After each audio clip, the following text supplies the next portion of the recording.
Bosh, everyone. Welcome back to another episode of the Catabolic Window. We are what episode are we, mate? 100 and mid 120s, I guess. Yeah, like 125 or something. I could easily look it up, but I'm not going to. That would be way too professional. Exactly. It's me, it's Luke, your favourite boys. Luke, what's been up? How's your week been? Oh, mate, it's been a rough one. I can't lie to you. The end of last week was fucking tough. I seem to be someone who psychologically finds it very difficult going back down to low food after having high food. Yeah. Which is something to consider for future dieting phases as well. Like maybe we just run a slightly shallower constant deficit than swing up and down, which is, to be fair, mostly what we've done, but basically just reinforcing that what we did was the right decision anyway. So last week, because we podcasted on Thursday, so I had 3 high days. Fucking Luke Porter.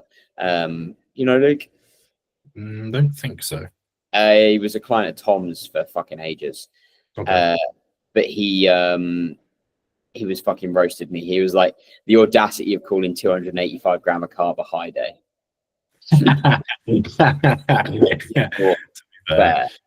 Fair. Yeah, that is fair. That was quite funny. And then Thursday, Friday, back to low days, and Friday was fucking rough. Like, it was one of those days where I'm like, oh, fuck, I don't know if I can do this. Yeah. Like, it was fucking -4 reps on everything in the gym. I felt like absolute utter shit. Cool. My energy with clients was abysmal. Like, it was not good, bro. It was really, really not good.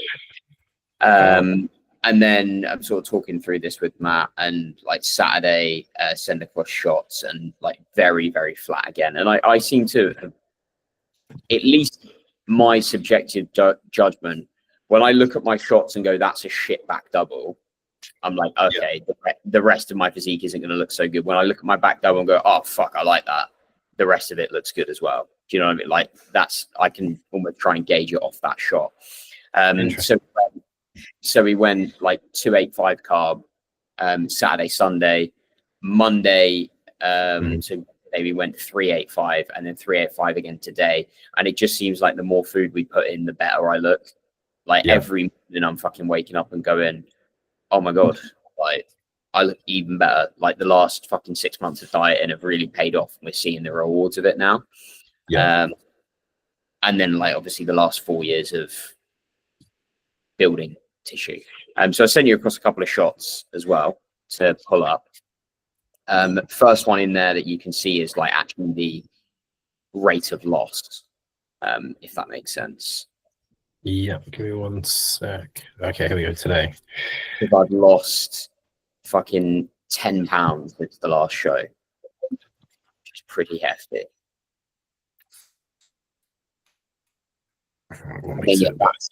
That's the last fucking that's the last 2 weeks, which is that Monday is where we took the first high day. So for the listeners, it's basically like 133 to 128 pounds, just about 6 pounds gone in the span of a week. Well, slightly less than. Fucking hell. Yeah, that's not all body fat. That's like fucking revealing the condition that we've earned, bro, that we've dug for, that we've excavated from the fucking trenches. Excavated. But I sent Matt shots. We're literally just going day by day here. And he's like, after the first day at 385 yesterday, and it looks like you've taken a fucking diuretic. Same again. From the previous day, which was 127.3 and then down another 0.8. And then if you want to pull up the comparison shots. Wait, what's this one? That's just like the last fucking 6 weeks or something like that since the show. You can see average body weight trend. But that's basically pre-first show to then now, right? Jesus Christ. Which is like 11 pounds off. Jesus Christ. Yeah, man, it's fucking... A lot of fullness gone from your legs. Your legs are really flat. Yeah. Really? They're filling out. they're getting there. I almost fucking killed my mum yesterday. We were sat on the sofa, and she grabs my leg, and she goes, "Oh, your legs are so skinny now." I'm like, "Mum, it's lean, not skinny." You fucker. Jesus Christ. But yeah, midsection is way tighter. Yeah. I'm not surprised the fullness has gone from the legs, because I can fucking feel it. Like, mate, I'll literally do a warm-up set of leg press, and it's like crippling mind muscle connection with just like how inflamed they are. But it's getting better. We've managed to sort out the edema as well, which is always nice. So that was just putting in some Hydromax, because there was a bit of imbalance between salt and potassium. And then and that seems to have helped with the extra food as well. But yeah, I did look at those and go, "Oh fuck, like there's some fullness gone from the legs for sure." Yeah. Hopefully it's not actual tissue. I mean, I have lost some performance, but you know, it's going to happen at some point. There is that little nagging thought in the back of my mind of like, "Oh fuck, have you lost muscle?" I mean, over that period of time, with that little loss of performance, unlikely. Yeah, I probably lost like five reps across the board. Yeah, that's not much. Yeah, but it's just like looking at the condition difference, I'm like, yeah, that's worth it. Yeah. And it's definitely better. Knowing in terms of how I feel at that body weight and performance in the gym and all of that, I'm like, yeah, I take a look on the left overall. But obviously going into a bodybuilding show, I'm like, right, yeah, look on the right. Is what we're after, sort of thing. Yeah. 100%. Yeah, that's significantly better, mate. Jesus Christ. Yeah, man, the condition through that final bit there, I think the next one shows it even better through the lower back and the hamstrings. Yeah. I've found as well, posing it for anyone struggling to get their hamstrings on. Number one, be lean. That always helps. It just doesn't fucking work in socks. You just slide. So you either need to be barefoot or in sliders. Otherwise it just doesn't fucking work there. And then what I almost do is imagine, right, that I am shoving I like gently ramp up the force in both legs, so I'm pushing against myself. And that I find that switches them on quite nicely. In which direction are you pushing? So I will push with that left foot. I will sort of push out and forward, and with that right foot, I will push like out and back. So like complete opposing directions, if that makes sense. Yeah. I hear you.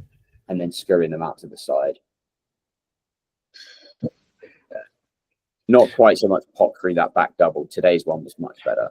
Well, you can tell there's no actual size lost, but like when you look at the left to right, you can tell there's so much fullness lost. Yeah, which we don't really give a shit about at this point. But there's no actual. Well, yeah, mate, I've got a week and a half to get that. Yeah, back. exactly. Like, but the tissue there.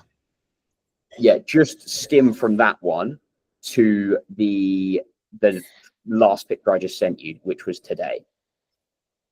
This one. No, the very last picture. All the way. I literally just sent it about 2 seconds ago. There we go.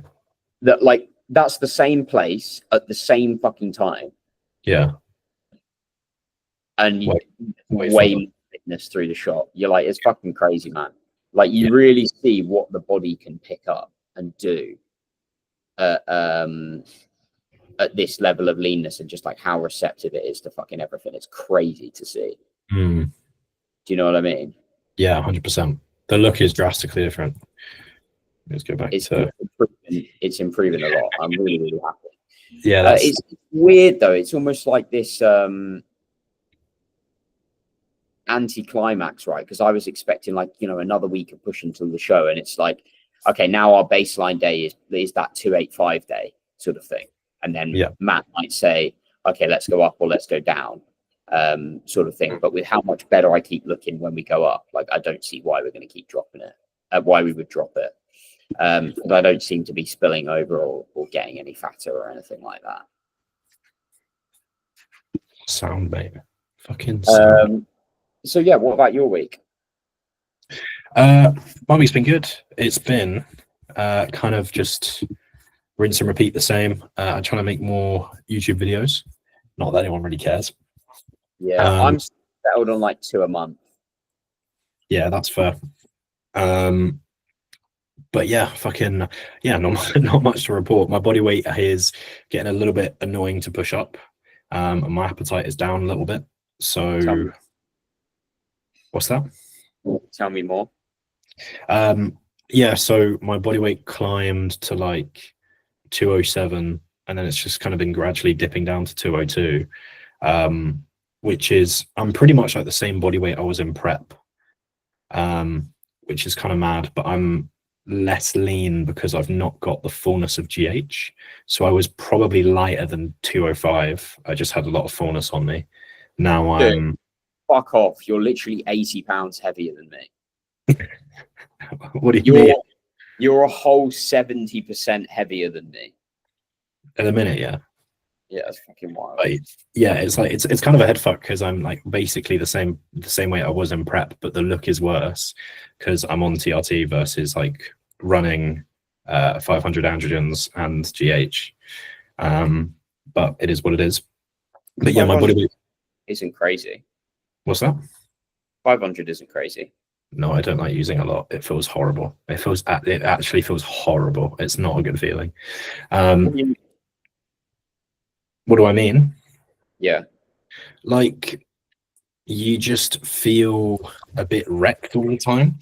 I would feel like grubby, lethargic. Training would be good at the start, like the start of a session, and then you would just get so rinsed. Like the drive to like eat and sleep.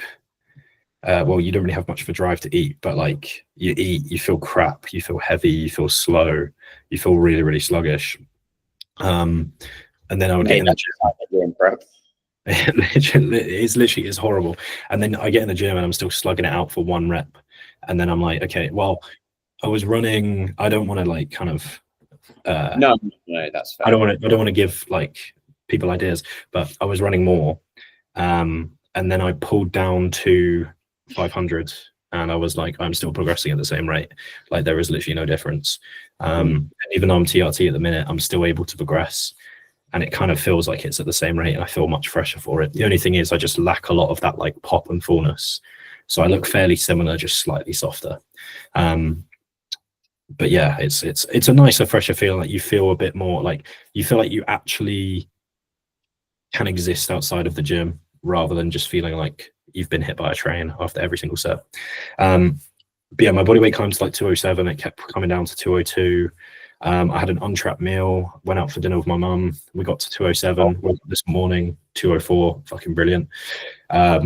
So yeah, probably gonna need more food. And my food's at like 3.6 every day. And on prep, it was like half of that for the same body weight. Wow. Which is kind of mad. Yeah, we put in so much food and my body weight is not shifting. Well, mate, my food has like gone from 1.6 training day, 1.3 rest day to 2.6, and I keep losing weight. That's mad. Yeah. Insert something about metabolism being a furnace here. Yeah, bro. We've stoked the metabolism. I don't mind I don't mind like I want to stay on the leaner side in this off season anyway. So me and Tim are kind of like, hey, £1 a week. But if I check in and it's like we've dropped weight, we're not like, oh my god, banging. Yeah. It's like, okay, chuck in 100 to 200 and see what happens. But yeah, things are in a good spot. My appetite is getting a little bit fucked. I had to swap to 4 meals. Just because it just feels nicer at this point. And then when I diet, I'll probably do 5. And then yeah, no new news or anything. I've got a blood test tomorrow with the NHS, so they're going to be like, "Hey, here's your bloods," and I'll be like, "Yep, I've already done them." And then yeah, other than that, it's there's really not much to report. Interesting to see how the bloods come back from the NHS versus what you paid for, though. Yeah, well, the thing is, I've put in health supplementation since running. Since running my own bloods, because my bloods did come back fairly skewed, which is kind of what we thought, because prep was fucking horrendous.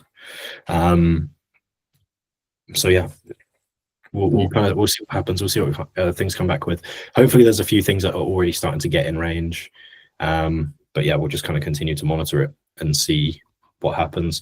But things are sound. Like, it's just kind of TRT, continue gaining, be sensible. I'm not just maintaining, I'm not just holding. And then once I get ECG results and bloods fall back into line, then we can start to kind of plan out what we're going to do. But I kind of, after my plan post prep, because in prep I was running 500 and I felt like things were absolutely fucking flying, and I was like, okay, clearly there's a lot more for me to rinse out from that dose. So I was thinking, I said to Tim, I was like, kind of want to do like 500 coming out of prep. And so that I think that's still the plan, is to slowly work our way up to that and then do that. Yeah. Well, I was sort of saying this in a food context to Matty and Bailey, because they're planning to prep next year. So we've got that all planned out with them. We had a call, yada, yada, yada. And it's like, they're like, oh, body weight's gone up by like 0.2. Are we going to be making a food increase? Like that sort of thing, right? And I'm like, dude, like every week you're telling me that training's fucking flying. You look better.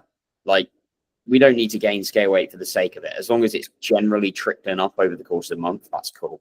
And the industry will go the other way again at some point, and people are like, oh yeah, no, like you've really got to fucking drive that surplus. And then it will go back to Paul Carter, main gaining, whatever the fuck. And it's like, it just goes round and round in circles. And it's just like, it's context specific of like, what does the person need at the time? And I don't want to look like a bag of dicks. You don't want to look like a bag of dicks. So we're going to gain slowly. For me, it always comes down to like picking a rate of gain. Maybe this can be today's topic. Picking a rate of gain comes down a little bit to visuals. 20 minutes in, I feel like we've already done a topic. Yeah, to be fair. But it comes down to visual performance and then like subjective feedback. Because I've got clients where if I give them more food, their performance just flies. And it's like, okay, sweet. I've had a few people check in where scale weight has jumped this week, but they still look fantastic. So I'm like, okay, cool. Like, let's kind of, no need to make any changes. We don't need to pull back. Let's just kind of let this keep on going.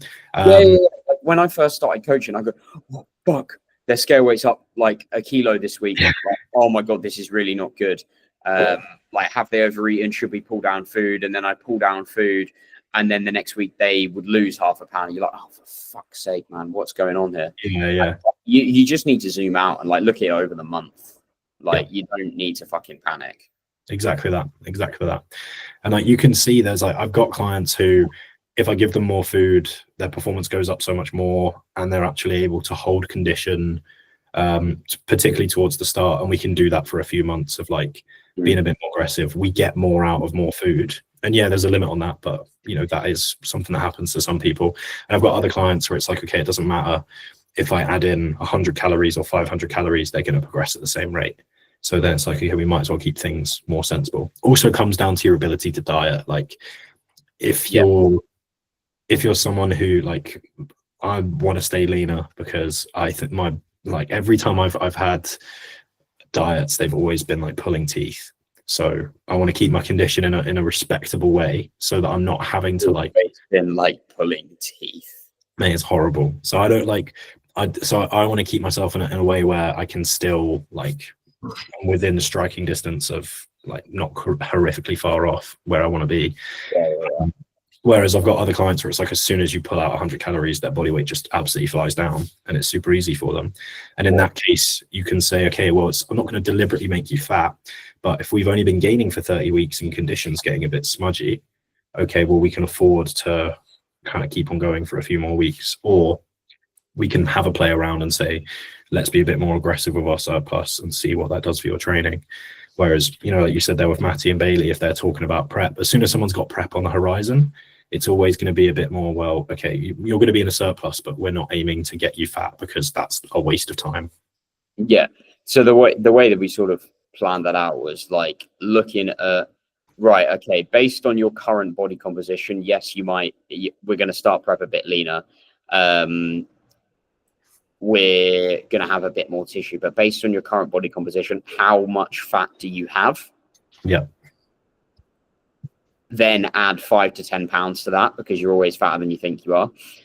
And then add and how much time are we going to need to take that off? Yeah. Right.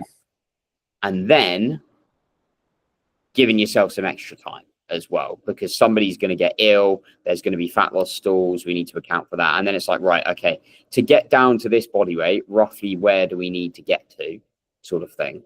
Yeah. And taking it back from there, and then that informing, okay, well, when do we need to start prep? Which means how much time do we have between now and then? Which means when do we need to like get you in a more sensitive position to grow, sort of thing. And it's like, oh fuck, we need to plan this now. It's a good job we're on this fucking call. Yeah. Sort of thing. Obviously based around the time of the year that they want to compete in the show calendar and that sort of thing, which is tough at this time, but it's like most shows are plus minus a week or two from where they were last year. Yeah. So it's like, it's cool. Exactly. I mean, like prep planning really is going to be like 2 years, 18 months, 12 months ahead, because a prep being 5 or 6 months is fairly standard. And that's the prep itself. It'll be like started in March. Yeah, exactly. And like that, but that's the prep itself where you already need to be in a decent position for.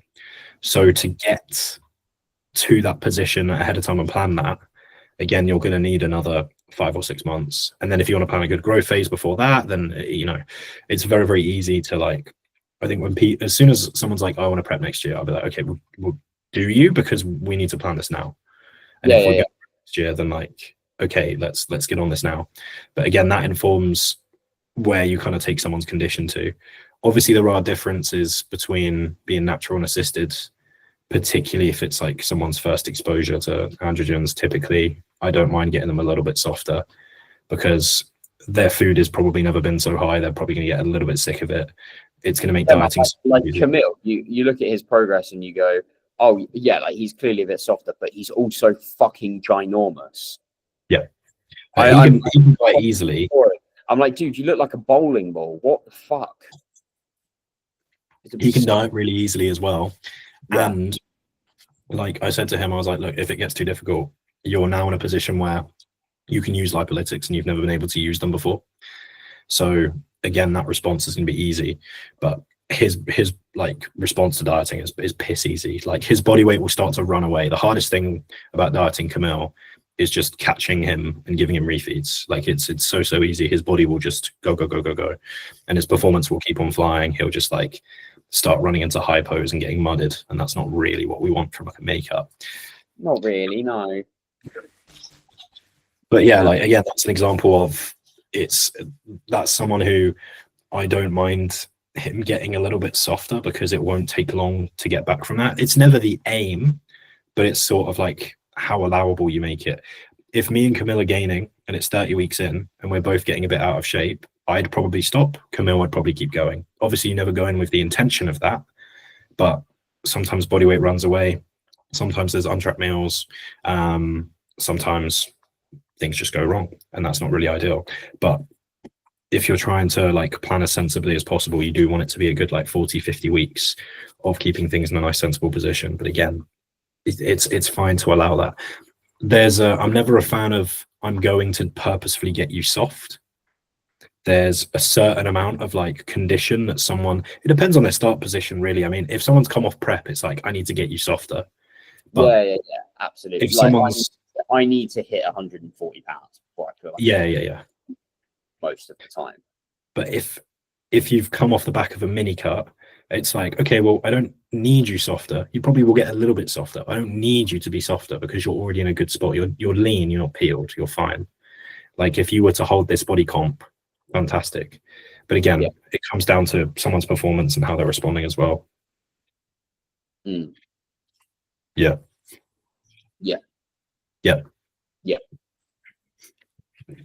What are some off-season or bulking mistakes that you've made with yourself or clients, just to kind of stay on the topic?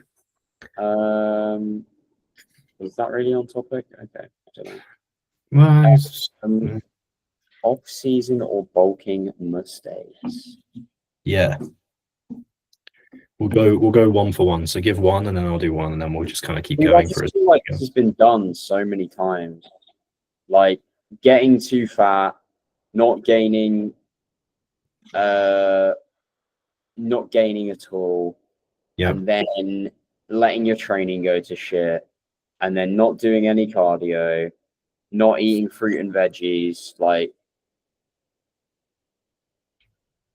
Yeah. I feel like And that time you did a tren only cycle, that was pretty bad. yeah, that tren only cycle was good, to be fair. I would Yeah, do that yeah, one. that was good. That was an off-season. That's not a mistake. That was an off-season success. That was Yes, very good. I would recommend that one. Yeah, I don't yeah. know. Am I being ratty and preppy? You what? Am I being ratty and preppy? I'm like, oh, this one's boring. No, I mean you're not wrong. To be fair, there's not really too many like mistakes. I think to build off of that, I would say people not looking after digestion is a common one. Combining meals, so not being on top of spacing their meals out. I think generally the conversation I have to have with people the most, particularly when they first get into off seasons where like food gets higher than they want, is okay, food is not like, particularly when your hunger signaling gets like neutral, you don't really feel it, or it gets negative, like you don't feel hunger, you feel full. When you're at that point, you need to eat completely differently to how your entire life has been. Your day is no longer, oh, I'm hungry, let me go get something, let me go follow my meal plan, let me get into macros. I'd always advise a meal plan for gaining, particularly for appetite shit. But it then becomes, hey, it's 12. That's when meal 2 is. I'm going to have meal 2. It's 4. That's meal 3. You don't get a choice. Like when I have reminders on my phone, it will ping on my watch and it will be like I've got a meal in 29 minutes. I don't need to remember that because my watch will ping. It'll be like, hey, it's 12. Eat your pre-workout meal. And I'll be like, okay, I will eat my pre-workout meal. Your life is suddenly, you live life in between your meals. You go, okay, meal time, pause everything, eat, resume everything, crack on. If it's 12 and I can't eat, then I'm acutely aware I'm due a meal any minute. Let's say that like I'm busy until 1. I'll be like, okay, I need to make sure I eat at 1. But I think that's something that people aren't used to. They'll be sat there and then they'll be like, oh, fuck, I haven't eaten. It's like, yeah, because you need to be prompted to eat. And if you don't have hunger, it needs to come from some kind of organizer or reminder or alarm in some cases. Yeah. And it's going to be a case of, okay, I need to eat now. Like, and it's not going to be like when you're dieting, it's fairly easy to get your food in because you get hunger signaling and you're probably pushing it back. But again, in an off season, don't just rely on being told when to eat. You just have to do it. I had something good to say, and it's not there now. Well, that sucks. Yeah. But, yeah, like you are so right. Like the scheduling component of it is key. If you don't fucking plan it, it's not going to happen. Oh, that was it. Because I had to have this sort of stern chat with one of my clients the other week. He'd sort of been complaining that, you know, he was really struggling with appetite, and I'm looking through his MyFitnessPal and I'm like, okay, well, we should probably change this, this, and this. Yeah. And then it's like the next week and he's coming in and going, yeah, I'm struggling with appetite. Digestion's not great, sort of thing. And I'm like, okay, I'll suggest a few other things. And then he says it for like a third week in a row. And I'm like, dude, you've not done any of the stuff that I've asked you to do. Yeah. Of course, your appetite's still a problem and you can't get the food in. Yeah. Of course, you're struggling to hit the carb target and you're going over on fats because you're not making the food swaps that I've recommended. Yep. A classic one. So here's the meal plan. Follow it. And then if there's anything that's a significant problem, we can change it, which was him saying, okay, I'd like this to be a bit cheaper, in which case we remove some of the fancier frozen fruit and say, let's just get a big bag of like fucking imperfect berries. Yep. Exactly that. One mistake I saw was actually one of my first clients. And I think it was first or second client. And it was at uni. He was very, very lean, very, very light, looking to gain body weight. And he would be like, yeah, man, I eat so much. I was like, okay, well, you know, let's see. Right? What a classic. Let's go. See. So like 3 days in, by the way, he's vegan as well. So it was a really good first client for me because it was a real tester. It was quite fun. But yeah, so we're like 3 days in. No, it's not. You can't build muscle if you're vegan. Yeah, it's impossible. Sorry, guys. But we're 3 days in and he's like, hey man, I'm going to order a Domino's.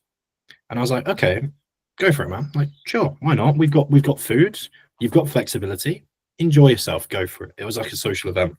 And he ate like, I don't know, he didn't eat all of it. He probably ate like 3,000 calories worth, right? Because I got him to write down what he had. And I was like, cool, like 3K calories, sweet, nice, decent. Like a decent amount of food. Not the healthiest, not the best, but it's a start, right? We can kind of tidy this up as we go along. Next day, I don't hear from him.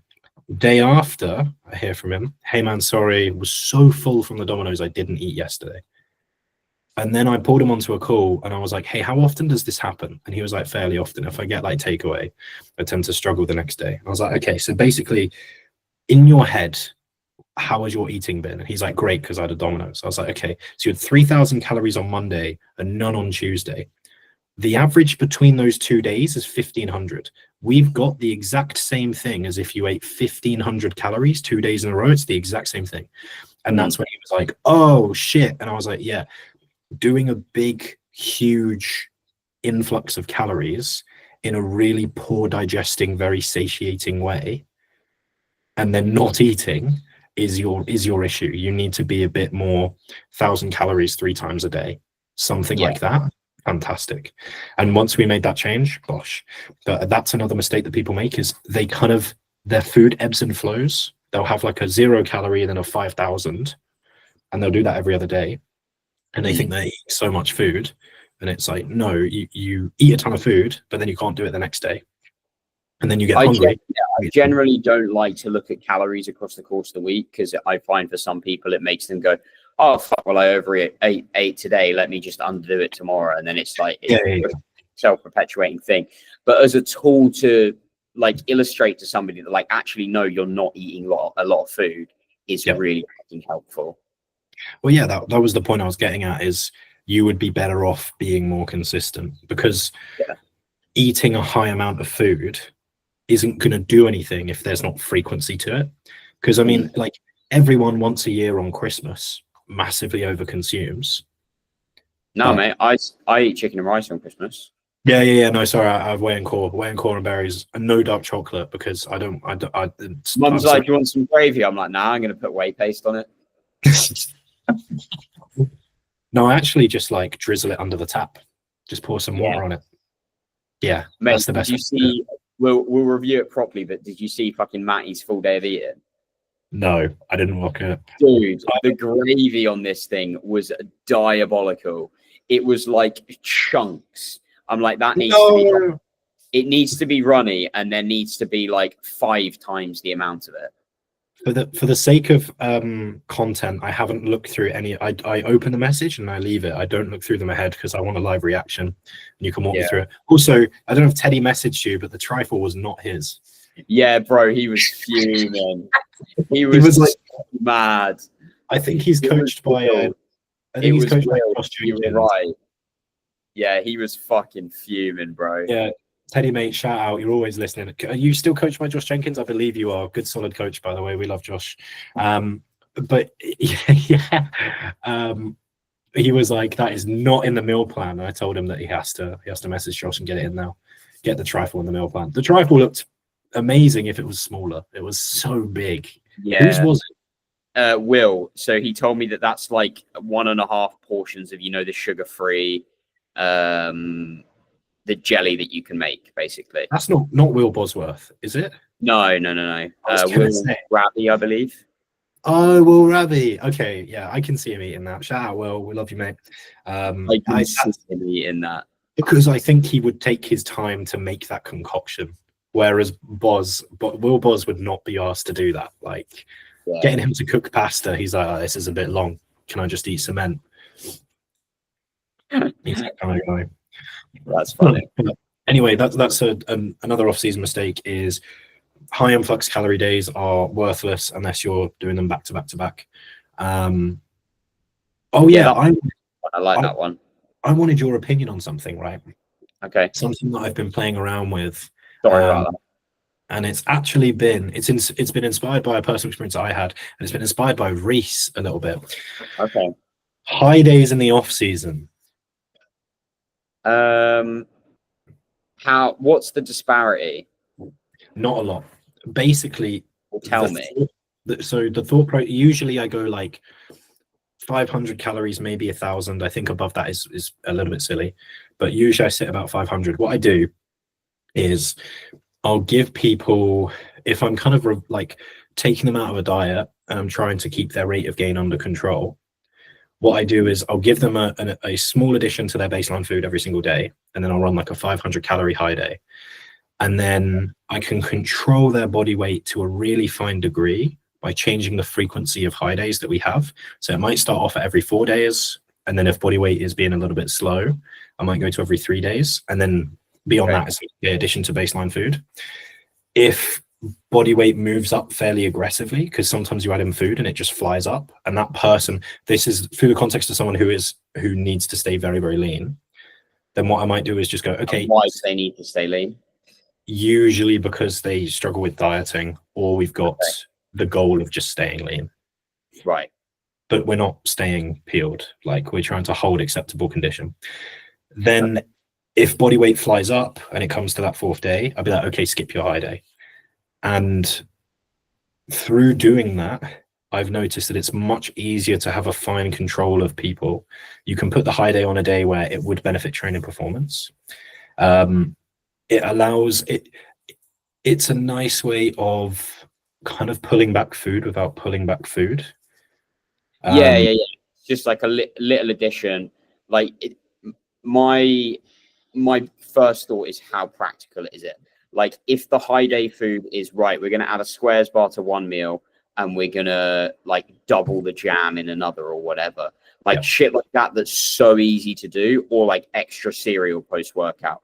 Like that's fine. But when it's like, oh, okay, nah, sorry, bro, you're going to have to cook some rice in the middle of your day instead of potato now. Can you do that for me? Well, no, mate, I'm at work. I've already prepped my meals. Oh, fuck.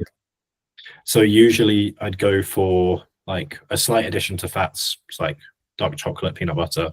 And then for carbs, it will be like fruit juices, cereals, breads, bagels, squares bars, honey. So that, okay, take meal 3, add honey, add some dried fruit, easy peasy, something like that.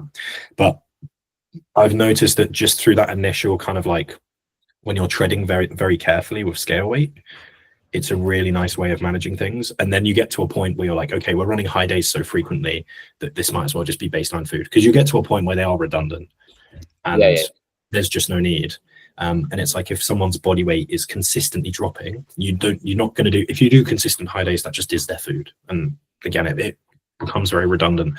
But I've noticed it work very well with getting people out of photo shoots in particular, because they tend to end in a composition where they're fairly functional.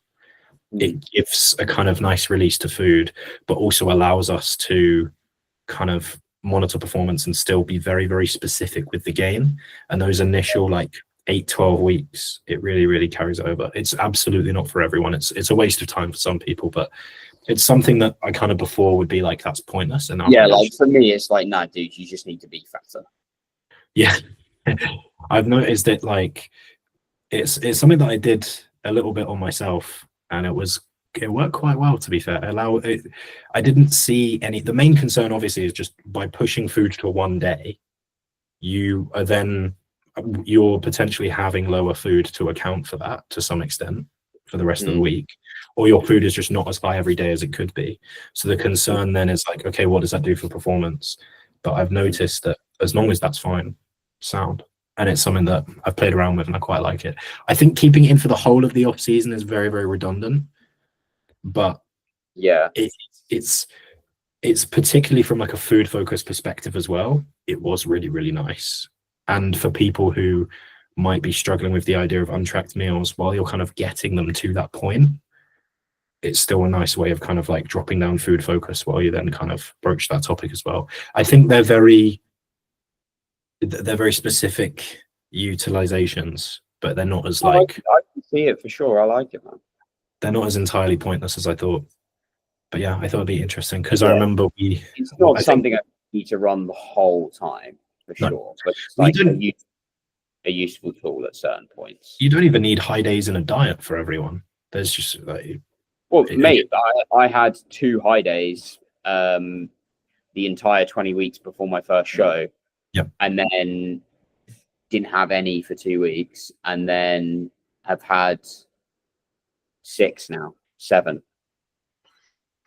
Exactly. Just like at the end where it's like, this is basically baseline, so I'm not fucking in a hole. But exactly, that's the thing. You use something like that only when there's need.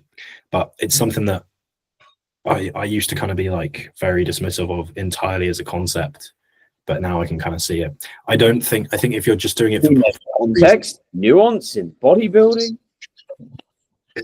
I think doing it just for the sake of performance is a little bit redundant. But yeah, there's outside of one indicator, and you need a few others before you go, this is worth doing. Because otherwise, I think there would be some people that would almost like deliberately fuck their performance just so they can get more food, or undereat when they're not hungry at baseline to then try and like do some funky macro stuff on the high day and get some fun foods in there. But yeah, there you go. It's like training day, rest day calories. I think that's one thing that I see in industry that people are like, they feel compelled to do. I'm like, yeah. I only tend to do it if a client asks for it. Like Matty fucking loves it, and I'm like, bro, 2 of your meals are different. Like, I would hate this. Yeah, but he likes it, so we'll do it, right? Yeah, the only time I ever tend to do it is in a diet. I'm just gonna put my potato in the air fryer. Go for it, mate. The only time I would tend to do training day, rest day, and be like, this is really valuable, is in a diet, or if you're pulling someone into a diet, because then you can pull back more aggressively on rest day food. But if I'm gaining someone, to be fair, I do kind of add a little bit to training day, but I just don't think there's as much need, because if you think about it this way, if you have training day, rest day food, you've got a high amount of food on a training day, lower amount of food on a rest day. So you're kind of prioritizing performance over recovery. If you then take some of that training day and add it to a rest day, suddenly you've got maybe potentially less ability to perform. I mean, I'd argue not really, but you have better recovery. So again, it's like it works out to be roughly the same. You are either having slightly more energy for performance or slightly more energy for recovery. Guess what better recovery means? Better performance. So again, I'd say it kind of work out to be pretty pointless. I don't know if you heard what I said about when I tend to use training day, rest day. No, I didn't, but I probably agree. Sorry, man, I got sidetracked eating cold potato. You're fine, mate. Like, typically the main time where I'm like, okay, this is really valuable, is if I've got someone, food's already fairly getting low, then I might be like, okay, I want to pull food, but I want to pull it from rest day, just to kind of preserve performance. Maybe if I've got someone gaining, again, I might be like, okay, if we're really trying to make sure rate of gains to stay sensible, a bit more food on training and leave rest as is. But again, like for me, I like the reassurance of meal 1, 2, 3, 4. They're the same. Doesn't matter the day, whatever. I don't mind on a rest day eating what is technically a pre-workout meal to then go for a walk. Like, I don't care. Doesn't really matter. You know, I don't imagine people do that, like pre-steps meal. Yeah, bro, got to fuel up. See that happening. You seen the trend of people hating on steps because they're too fatiguing? Fuck off. You can't be serious. No, have you not seen it? No. So the thing is, right, I don't know. I think a lot of this is rage baiting. I don't think a lot of it is real, but that can't be real. There's people complaining that like the impact of walks is too fatiguing. And then one of the I don't know if you follow him, I forget his name. There's like a guy who does a lot of the like new gen science-based lifting stuff. I really like him. He's really funny. I think he's trolling. I'm not gonna lie. He bought a portable stool. So you like unclip it and it folds out and he sits in between his sets. He's like, his standing's too fatiguing. Mate, there's a guy at the gym group that does that, but he's disabled. So I think that tells you everything you need to know. Bro is pre-fatigued. What he's physically disabled, so has to sit down? Yeah, he's physically disabled. Okay, I thought you were saying he's mentally disabled and is obsessed with fatigue, and I was like, No. Like this guy is genuinely disabled. Oh, bless him. That's quite sweet. Yeah. Bless him. Well, yeah, I feel like we're probably running out of topics now. Maybe a little bit, yeah. Right. Maybe a little. I can't lie to you. We wrap things. Oh fuck! We were meant to do food and we didn't. No, dude. It's fine. I was kind of thinking that as we were going through. I was like, I mean, we're getting too far through here to be able to do all of the food reviews. So we'll just do it as another podcast. Like, it's fine. Right. I think it will break it up quite nicely anyway, because yeah, that way it's going to be a bit different, right? This is going to be a fucking two food reviews. So we don't have so much to catch up on for next week then, and we can get straight into the reviews. Do you want to sort of give people a forecast of what the next week is looking like for you? Oh, what like as in ahead of time? Yeah. So this week we have got the main events. Other than things not like I've got the blood test going on. I'm training with my client Charlie on Saturday, which is the same date as my client Richie's powerlifting competition. So that'll be exciting. His first one. And then on Sunday, me and Nat are going to PCA Midlands to watch a show together. Team that's competing. Yeah. Our Natty team, Nat. And that's pretty much it for the rest of this week. Nat is competing on the 21st. Same day or day after you? I think same day, right? Even same day, yeah. Yeah, sound. So yeah, that's kind of, we won't quite have time to cover that. I'll be getting a haircut as well according to my calendar. So that's cool. And yeah, that's pretty much it. There's nothing else really going on. Yeah, I don't know. So what are you and Nat doing at the moment with his prep? So right now we just ran a mock peak, and it was exactly what we thought. Why would somebody want to do that? So I ran a mock peak just so we know how to kind of structure his actual peak, because that's not something that you want to fuck up. So he's run pretty much no refeeds. We did a little bit of de-output, like we pulled down on steps. Speaking of peak, actually, mate, I had a fucking funny moment. I go to order Peak Max yesterday, right? And check, and then it's like, oh, Peak Max out of stock. And I message Matt and I'm like, oh, Peak Max is out of stock. And he's like, have you checked any other suppliers? And I'm like, no, prep brain. I did the equivalent of going, oh fuck, Tesco's have no chicken. Should I check Asda? No. Sound, mate. But yeah, with Nat at the minute, we ran a mock peak, and I said to him, I was like, hey, you're already very full. Like, we're not really going to need too much. And his best look was after like one meal, and then it was like spill. Which, yeah, for some reason he's holding fullness really, really well. He dried off a little bit in the morning, but again, the best look was like fresh after just one meal, which is sound. So it actually works really well with when he's going to be on stage as well. Yeah, exactly. I mean, again, like I said to him, I was like, look, peaking is just creating the best look. If that's after one meal or no meals, I don't care. As long as you look as good as possible on stage, I don't give a fuck. And it's kind of nice not to have to load someone with a billion food, because that can get really tedious and digestion can get iffy. But anyway, so based off the back of that, we've put a peak plan in for what we're going to do. Until then, it's just dig. And then we're going to peak for the first show. It's you still want to pull up a little bit more body fat between now and then. Yeah, if we can, because he's doing sound, so we might as well. And then after the feedback, we'll probably bring like 2 meals, because he'll be slightly more dug than he was for the mock peak, so he might need slightly more filling. But yeah, we'll just run pretty much 1 meal, maybe 1.5, and then normal. Yeah, bro, 1.5 meals. And then normal fluid and sodium that we would have for 1 meal, maybe 1.5, maybe 2 meals, depending on what he kind of looks like on the day.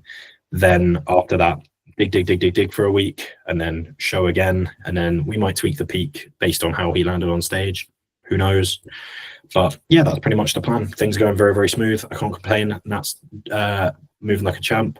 He's got posing coaching from Jack KC, and then he's working on his routine with Matty. So yeah, it's all coming up well. Nice one. Beautiful. That's good, man. Yeah, like I'm a little bit opposite of like, I'm so fucked. Whereas like it seems like we're just chilling now. Yeah, fair. With that, I think he'll do. It'll be interesting to see after the first show. I think he'll do okay in the week between the first show and the second. Either he's going to die and be like, "This is a fucking slog. I'm sick of prep." How or long's he got between the shows? 7 days, not long. Oh, so it's back to back. Yeah, yeah. So either, and I mean, again, I'm not worried at all because the plan is to dig because his peak is so easy to do. Like it doesn't require a lot of food. We don't need like 3-4 days of loading. Either he'll die in between the shows or the adrenaline from the first show will carry him through to the second. But let's see. That'll kind of be the main thing.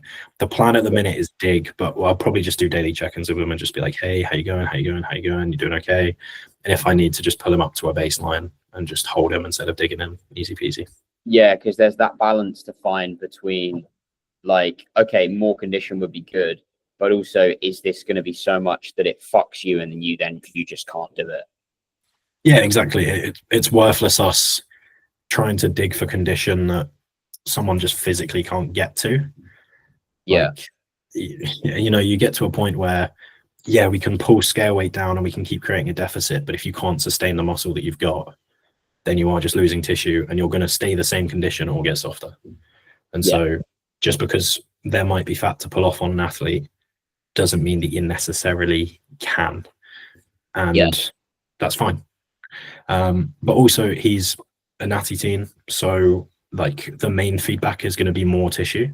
So we are trying to bring in the best condition that we can, and he is doing superbly. So I think he will come in fantastic.